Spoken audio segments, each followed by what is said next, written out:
Oh, hey, hi, good morning. Just getting my coffee finished here. You brew coffee here a lot different than back in the States. This is a coffee bag that you pour boiling water into. It's got these little wings on it that go over your cup to hold it. Pretty neat. All right, so anyway, day 3, Kathmandu. Today, we're gonna break the rules.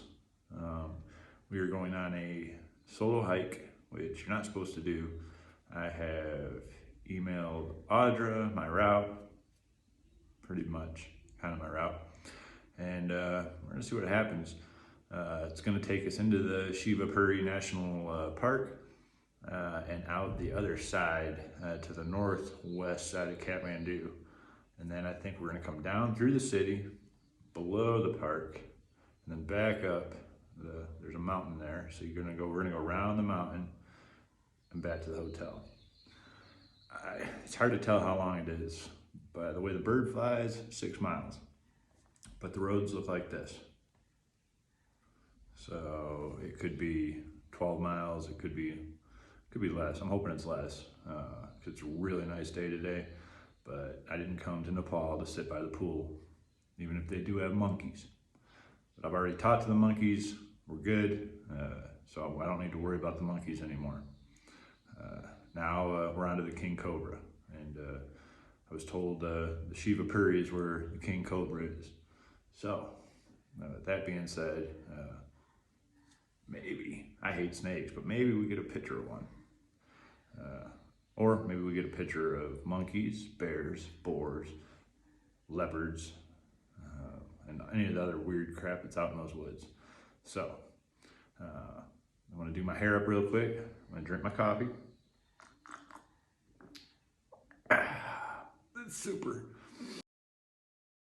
All right, we're on day 3. We're going on an unknown hike.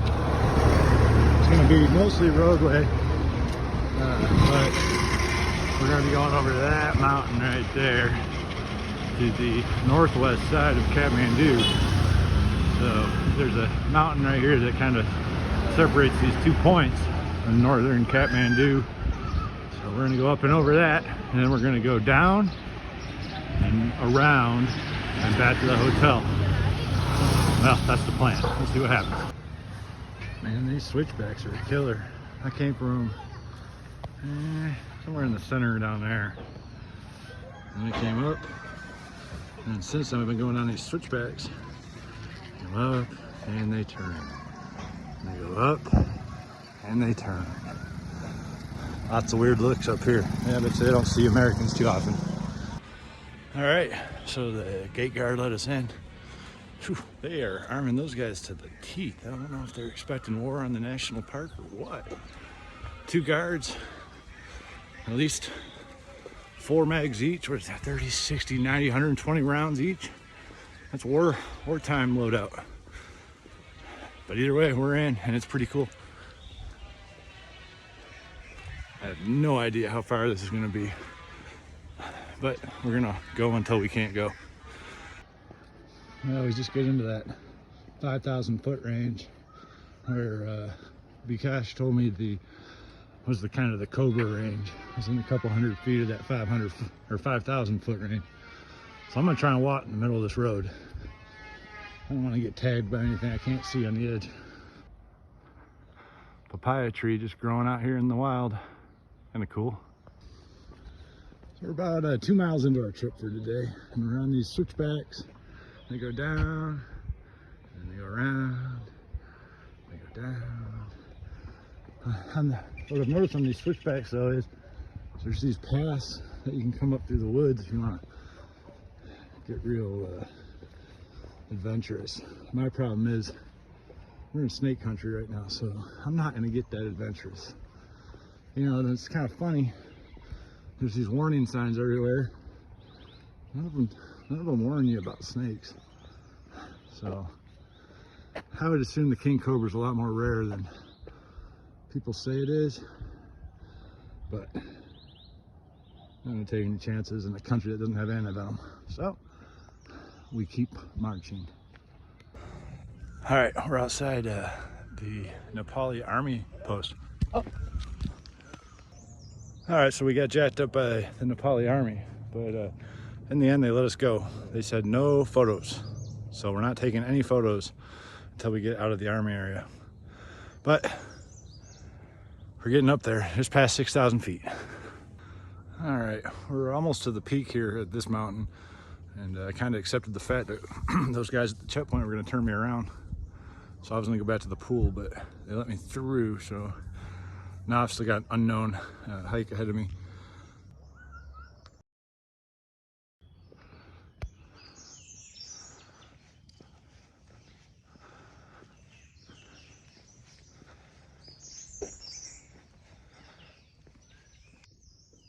I wonder what they're researching. Hope it's not tigers. Now we're exiting the army area. I'm gonna keep quiet because there's a post right behind me. But now we're off into the other side of Kathmandu, 3.5 miles to here. So I'm in a small little village on the side of this mountain. I guess it's farms. And mangoes.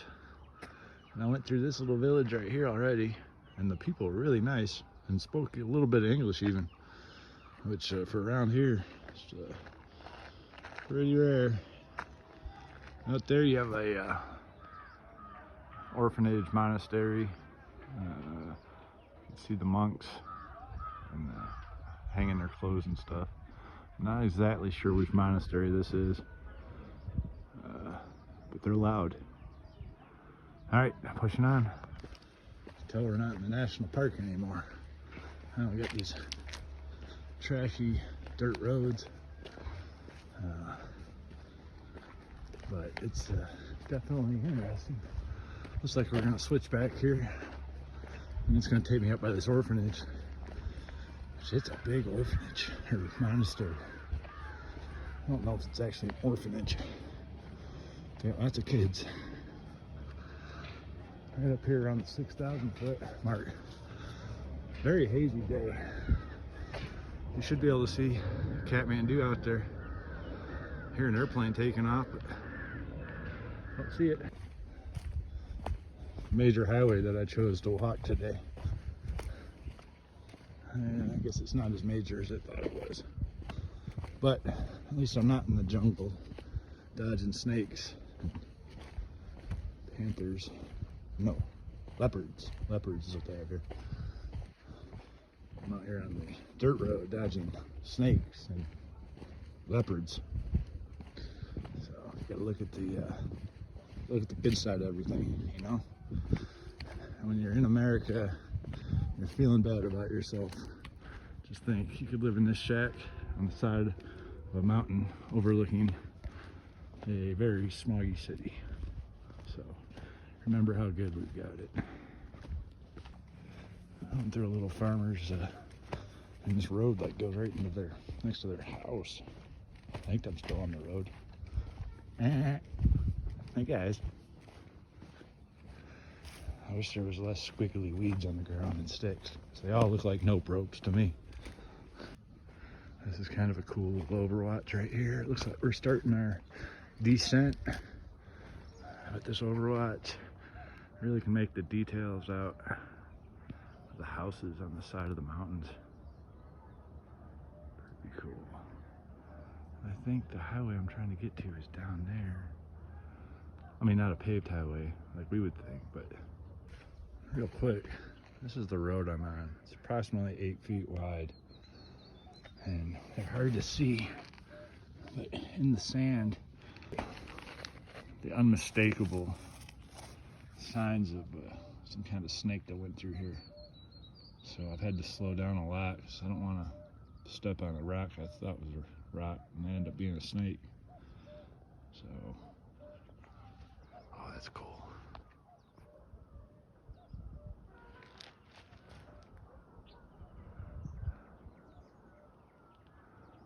Wow, this place makes you feel so small.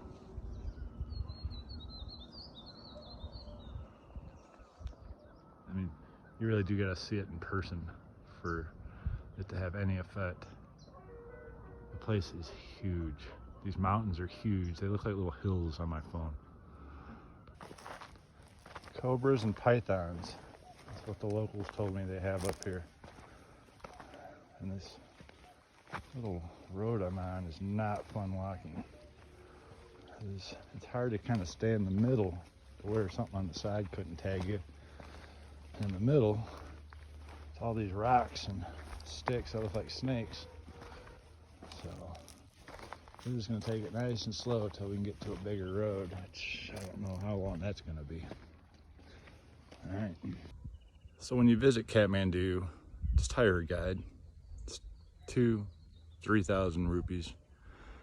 It'll solve the problem of being on the side of a mountain, on the opposite side of the mountain that your resort's on, and then having to decide, do I go down that little track, or do I go down that little track? I came from that little track. So hire a guide. That way you don't have to make this decision and be wrong. 50-50. About 1,500 feet above town, and I have to ask myself, how are they so loud? Listen to that place.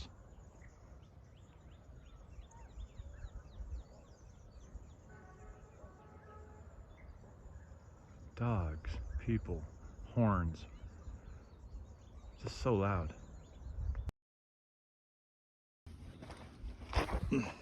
Can't even imagine trying to drive on this. And this is a main road.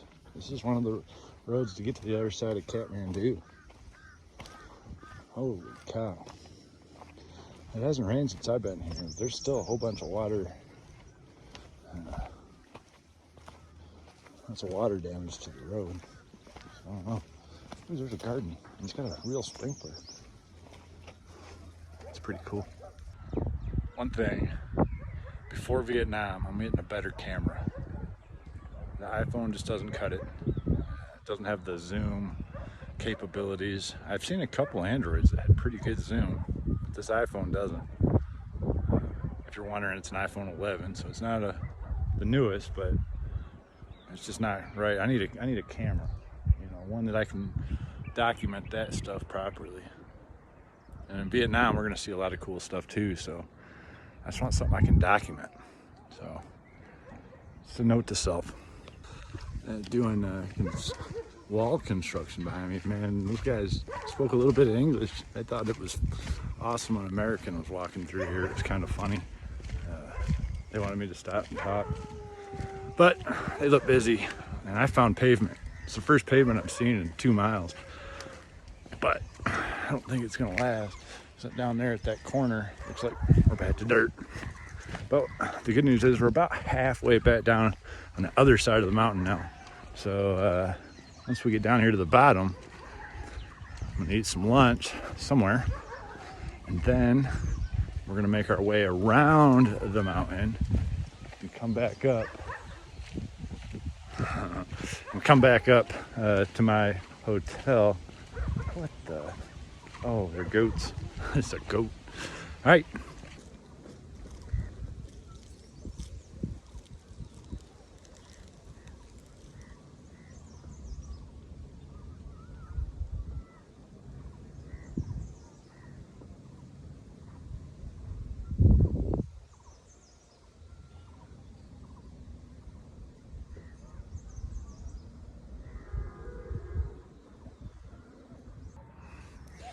Now got us a little lunch sitting here on the side of the mountain, watching I guess that's kind of farming area out there, a lot of fields and stuff. We're getting pretty close, maybe 500 feet above the city. I can see a paved road down there. Eventually, that's where we'll be, and then we'll start making our way through the city, back to the hotel. So mountains, jungle, and then kind of farm, and in the city. I don't particularly like the city, but it's different for me, so that's what this is all about. Getting out of your comfort zone. Love the mountains. One of my biggest fears is snakes. So that was one of the things I wanted to conquer in cobra country. I don't know if I conquered it, but I went places where there were cobras, so I got that. All right, let's push on. All right, I don't know if I'm supposed to go up here, but I see pictures of cobras, so we're gonna go up and take a look while I watch my step.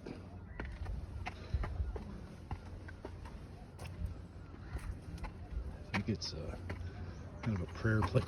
Oh, not watching my step very good.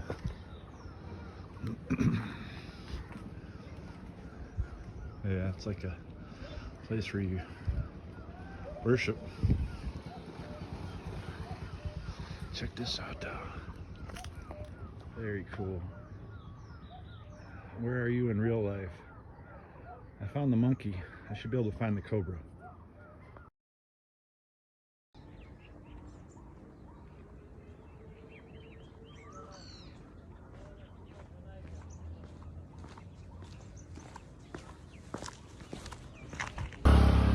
Quick little review on my Camel sandals that I bought on Amazon.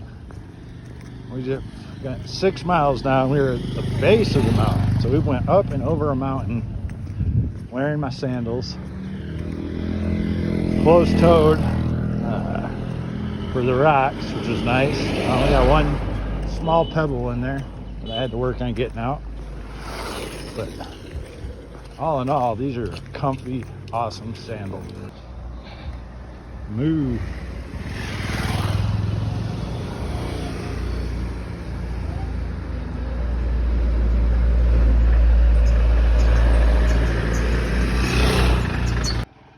First gas station I've seen since I got to Nepal.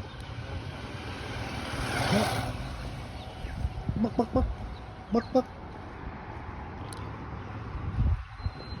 Everybody filming the motorbikes. So I think I figured it out. So the locals here, they tend to stare at me. And I thought maybe it was because I was white. I don't think that's it. And sometimes I'll say namaste to them and they won't say anything back. They're just like in awe. So I figured it out. It's actually my luscious locks. They're just in awe. And I mean, I can feel them back there. I can feel them getting in the wind. They're not used to these luscious locks. Not like this. So that's what I figured out today. So I'm pretty sure. Namaste. They were in awe of the luscious locks.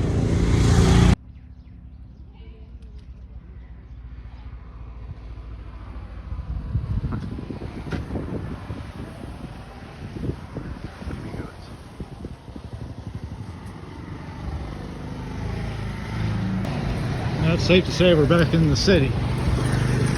We're just probably 3 miles to the west of the resort. Look at that place. I've never been here. Look around.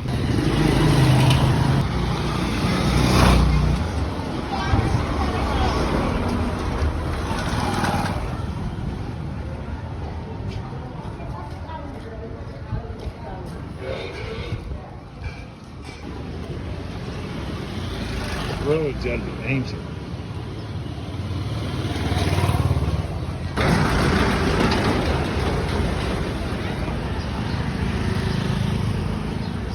Holy cow.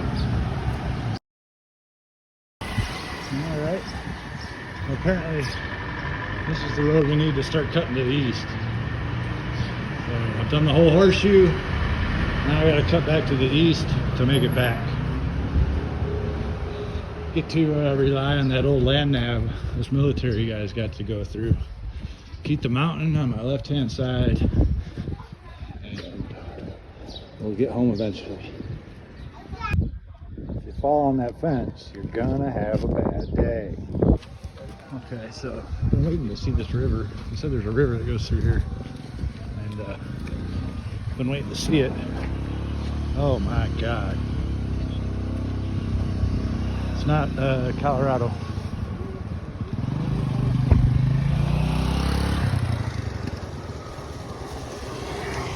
Sewer. Oh, it smells like a dead body. One that's been there for a long time. But it's the way it is here. Not their fault. Really got to pay attention when you're walking down the sidewalk here, because if you don't, you'll fall into that. Almost happened.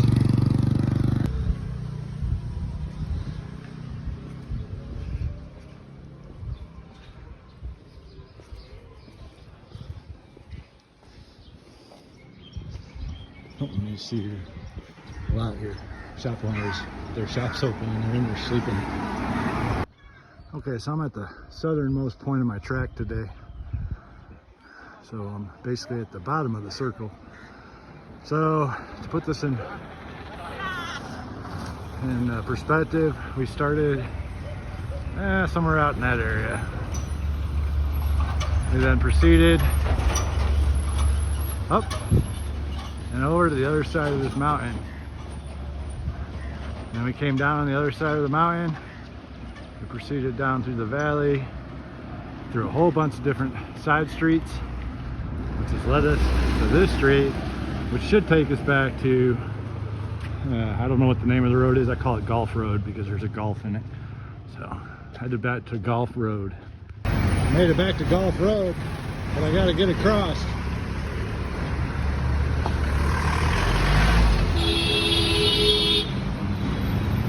It's not real easy. You go to where this guy is. He's on a crosswalk.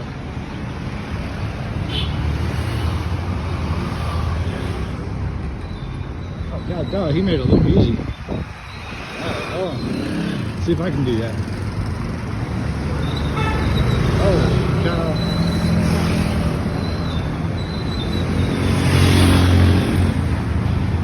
I don't have the balls that guy had.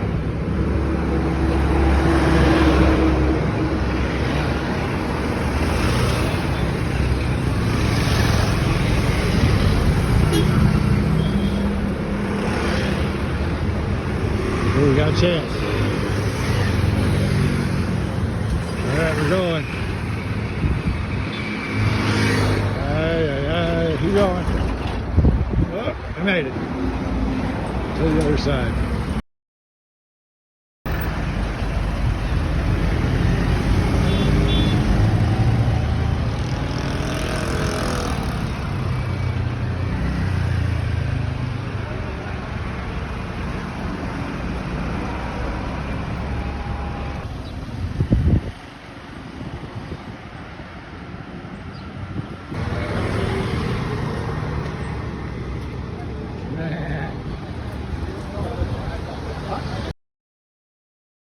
All right, 11 miles on the nose, all the way around.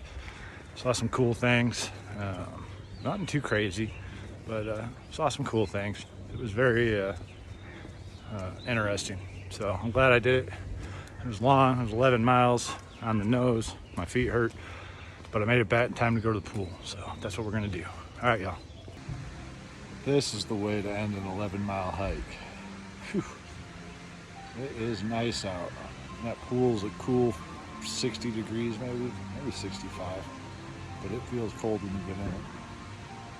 Almost like my ice bath back home. This is how you end an 11-mile hike.